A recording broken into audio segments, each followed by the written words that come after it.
belajar bersama Ibu dengan mata pelajaran ilmu pengetahuan alam. Sebelumnya, jangan lupa like, comment, and subscribe.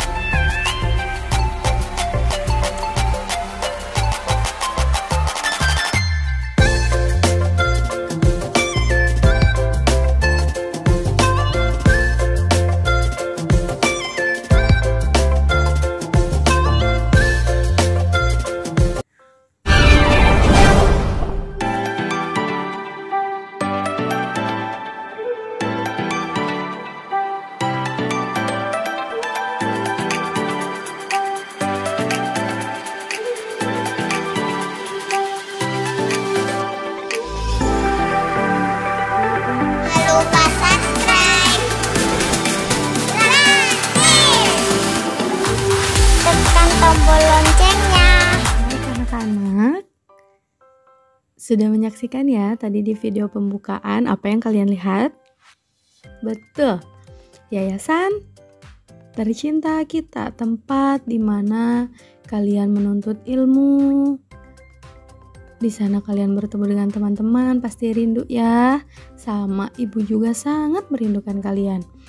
Mari kita selalu berdoa semoga kita bisa masuk sekolah kembali, kita belajar bersama-sama di bangku sekolah, di kelas yang kita sayangi, dan kita bisa terus bersilaturahmi dengan teman-teman kita.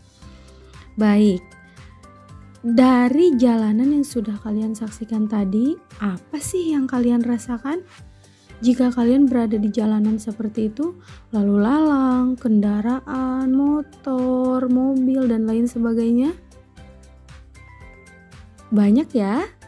Maka dari itu sekarang kita akan bahas materinya pada mata pelajaran IPA kelas 5, tema 2, udara bersih bagi kesehatan.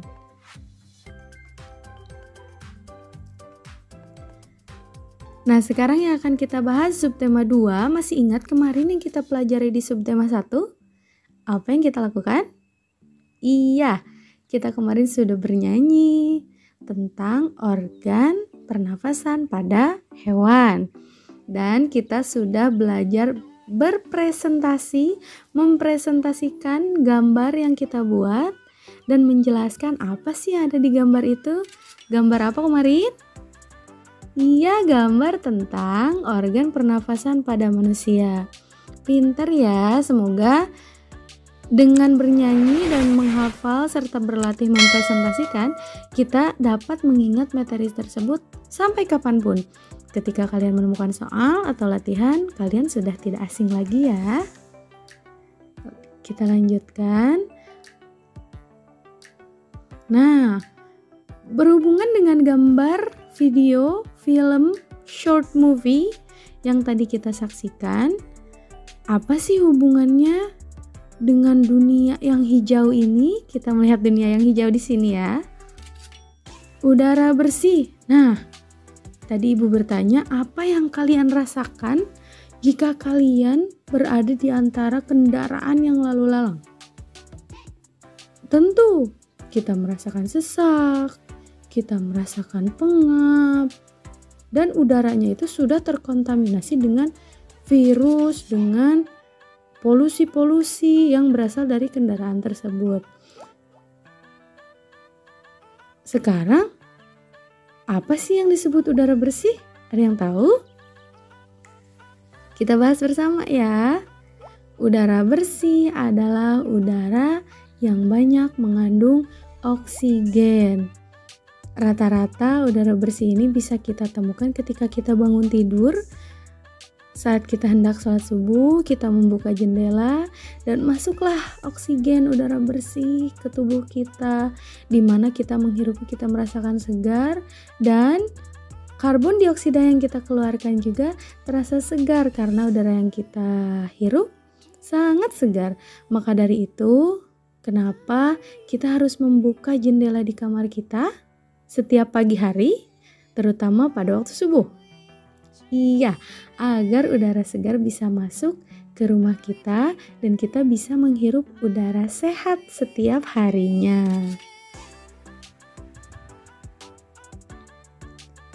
Kemudian, ibu di sini punya penyebab gangguan pernapasan manusia. Wah, ada yang tahu apa saja penyebabnya? Kita lihat ya. Yang pertama, pencemaran udara. Pencemaran udara seperti apa? Di sini ada 3. Ada asap, ada debu, dan bau tidak sedap. Asap itu yang seperti apa, Bu? Asap. Nah, di sini bisa kita lihat ya. Asapnya berasal dari asap yang dihasilkan dari pabrik. Biasanya asapnya banyak dan asap tersebut meskipun keluarnya hanya di satu tempat, tapi dia bisa menyebar kemana-mana. Yang kedua, nah ini yang tadi ya. Wah, ini asap yang berasal dari kendaraan, dari knalpot motor, mobil, truk, dan lain sebagainya yang lalu lalang di sekitar kita. Ini salah satu pencemaran udara ya. Dan yang ketiga adalah asap dari pembakaran, baik itu pembakaran sampah ataupun pembakaran pada hutan ya, hutan yang kebakaran dan lain sebagainya yang bersifat pembakaran. Yang kedua ada debu. Wah, ada sapu nih melayang. Nah, si debu ini biasanya kita akan nampak jelas debu itu ketika kita menyapu. Di situ sangat terlihat ada debu berterbangan. Tapi ketika kita tidak sadar, ketika kita tidak sedang melakukan kegiatan bersih-bersih, debu itu tidak terlihat. Dan kita tidak sadar debu yang kita hirup itu hampir 99% ada di sekitar kita. Ya, namun kita semua tidak sadar dan kita hanya menyadari debu itu ada ketika kita mencoba untuk membersihkannya. Yang ketiga, ada bau tidak sedap. Nah, untuk bau tidak sedap ini bisa kalian lihat, kalian amati, di situ ada makanan yang busuk. Ya, tidak hanya makanan yang busuk, bau tidak sedap bisa berasal dari tumpukan sampah yang lama-kelamaan menumpuk. Seperti itu ya, kita lanjut. Yang kedua, ada debu. Debu yang tadi ya, yang sudah Ibu jelaskan. Debu yang berterbangan bentuknya halus, tidak terlihat. Ketika kalian tidak sadar, debu itu memang tidak kelihatan. Tapi ketika kalian mencoba membersihkannya, debu itu akan nampak karena dia banyak. Yang ketiga, asap. Nah, asap dapat mengganggu sistem pernapasan manusia. Berasal dari pabrik, kendaraan bermotor, ataupun asap pembakaran. Yang keempat, bau yang tidak sedap. Ya, berasal dari sampah yang membusuk, limbah industri. Kalian pernah melihat sungai yang berwarna hitam? Dan ketika kalian melewatinya, baunya sangat mengganggu pernafasan kita. Itulah limbah-limbah industri yang dibuang ke sungai. Dan sangat disayangkan, sungai-sungai kita sekarang sudah tercemar. Ya, kemudian saluran air yang tidak lancar maupun kotoran hewan. Got yang berwarna hitam, hijau kehitaman, dimana kalau misalnya kita lewat, baunya sangat menusuk ke dalam hidung kita. Nah, itu merupakan pencemaran udara yang bisa merusak pernapasan kita ya.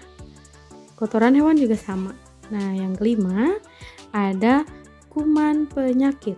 Apa Bu kuman penyakit? Adalah kuman yang dapat ditularkan pada orang sehat melalui udara. Contohnya yang kita alami sekarang, kuman penyakit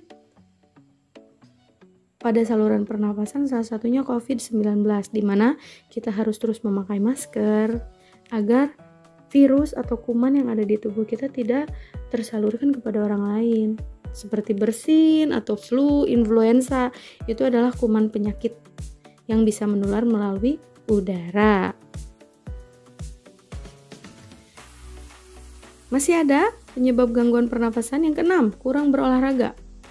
Nah, seseorang yang kurang berolahraga akan mengalami gangguan pada sistem kerja organ tubuh. Kalian yang tidak pernah olahraga, pernah nggak bangun tidur badan kalian terasa pegal? Ketika kalian sedikit berjalan kaki, kalian merasa lemas. Kemudian kalian melakukan kegiatan berlebih, kalian berkeringat, mudah lelah. Itu adalah salah satu hal yang dapat merusak organ pernafasan manusia karena peredaran darah kita tidak lancar. Jadi ketika kita melakukan pekerjaan yang lebih berat dari biasanya, kita akan merasa terengah-engah, kita akan merasa lelah. Ya, pernafasan kita serasa pendek, jadi gitu kan ya nafasnya ya. Nah, itu adalah salah satu faktornya, itu kurang berolahraga. Yang ketujuh, ada kurang beristirahat. Istirahat cukup sangat penting agar kekebalan tubuh tetap berfungsi dengan baik. Karena pada saat tidur, tubuh akan mengembalikan dan merehabilitasi tubuh kita. Jadi, siapa yang suka bergadang? Kamu, dan kamu. Harap dikurangi jam bergadangnya. Kita sebagai manusia sosial, kita sebagai manusia yang berpendidikan, ketika sudah mulai teng jam 9, mulai jam belajar kalian, cukup sampai pukul 9.30. Karena mungkin kita sudah merasa lelah. Ketika itu mulailah kalian beristirahat. Dan ketika jam 4 pagi atau jam 4.30 kita bangun. Badan kita sudah segar, buka jendela, wah udara segar masuk. Nah di situ tubuh dan pernafasan kita sehat, tubuh dan pernafasan kita akan terlatih kembali segar seperti semula. Yang ke-8 ada stres. Ada yang tahu stres? Iya, stres adalah berpikir yang berlebihan sehingga mengganggu kegiatan kita. Stres pada kadar yang tinggi dapat mengakibatkan ketidakseimbangan hormon dalam tubuh. Jadi ketika kalian berpikir terlalu keras, kalian memikirkan sesuatu sehingga kalian tidak bisa melakukan apa-apa, pikiran kalian hanya fokus kepada satu hal, itu dapat merusak hormon, dapat merusak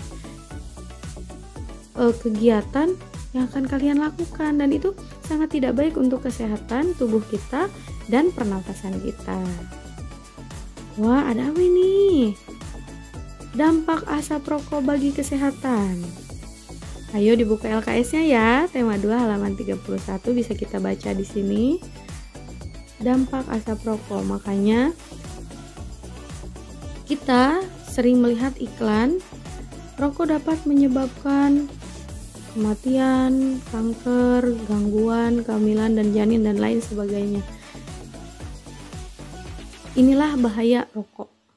Ya, jadi kita harus mengenal sejak kita masih dini agar kita tahu ketika kita tua nanti, oh, ini yang kita rasakan. Karena orang yang tidak merokok, dia akan merasa lebih sehat, dia akan merasa lebih segar, dan organ-organ tubuhnya akan terjauh dari penyakit.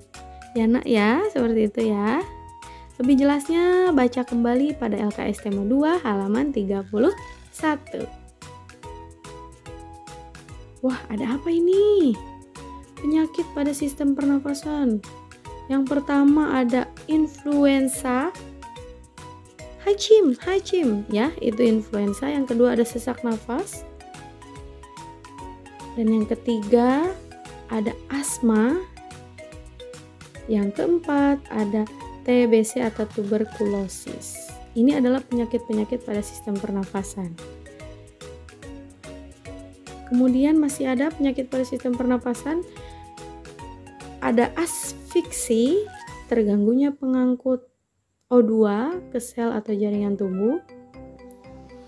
Ada faringitis, peradangan pada faring akibat infeksi bakteri. Jadi ketika kita membuka mulut, di situ terlihat agak bengkak ya nak ya, agak merah ya. Dan ada sinusitis, peradangan terjadi pada rongga hidung bagian atas. Jadi ada seperti lendir yang menyelimuti hidung kita.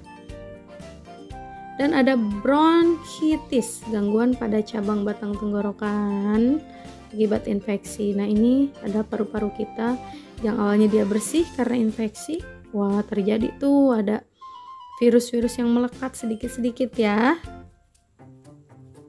Nah, setelah kita belajar dari tema 2, betapa pentingnya kita menjaga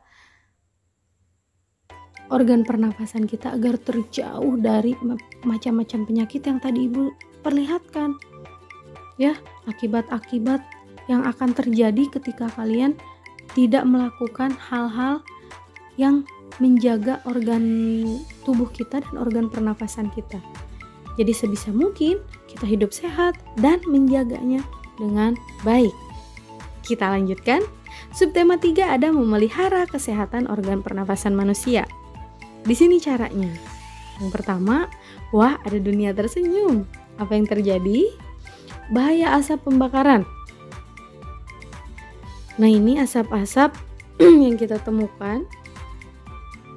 Kadang pembakaran sampah dan lain sebagainya bahayanya dapat menyebabkan kematian, kerusakan sistem imun, dapat menimbulkan penyakit, dapat menimbulkan penyakit kanker, dan pada ibu hamil dapat mengganggu perkembangan janin.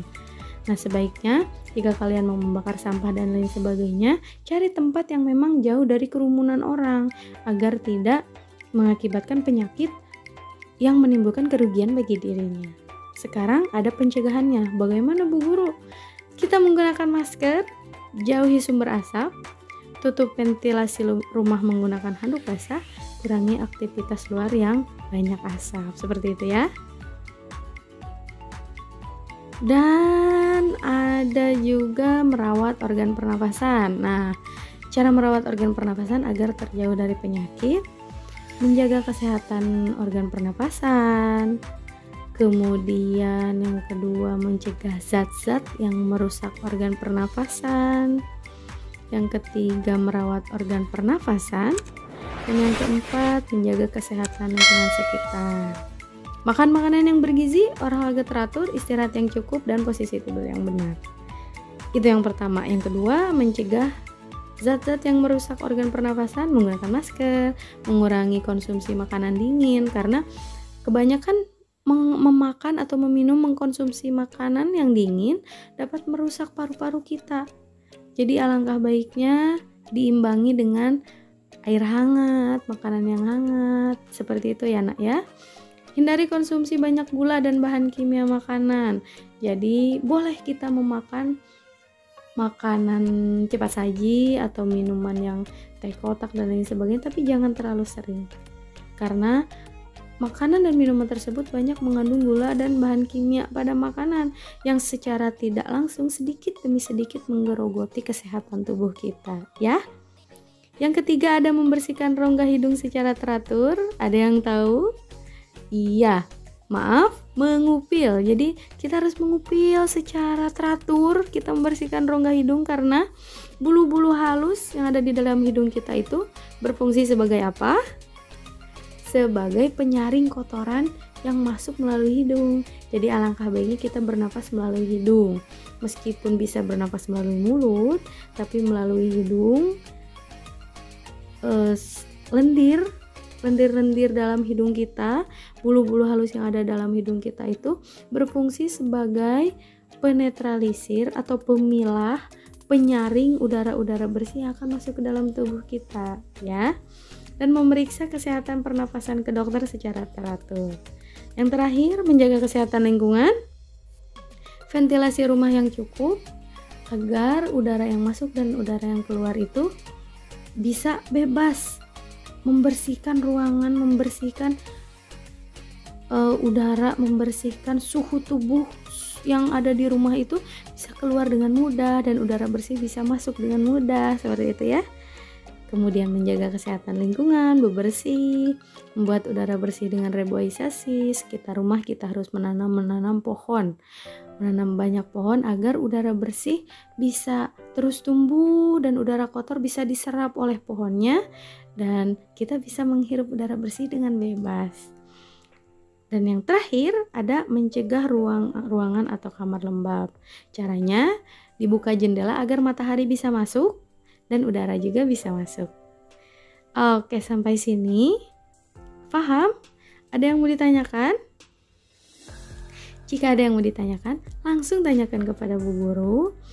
Semoga apa yang telah kita pelajari bisa menjadi ilmu yang menjadikan pahala tholabul ilmi untuk kita dan kita selalu diberikan kesehatan oleh Allah Subhanahu wa taala. Ingat pesan Ibu yang tadi, jaga kesehatan tubuh dan jaga kesehatan organ pernafasan kita dengan hal-hal yang sudah kita pelajari. Sampai bertemu minggu depan. Wabillahi taufiq wal hidayah. Assalamualaikum warahmatullahi wabarakatuh.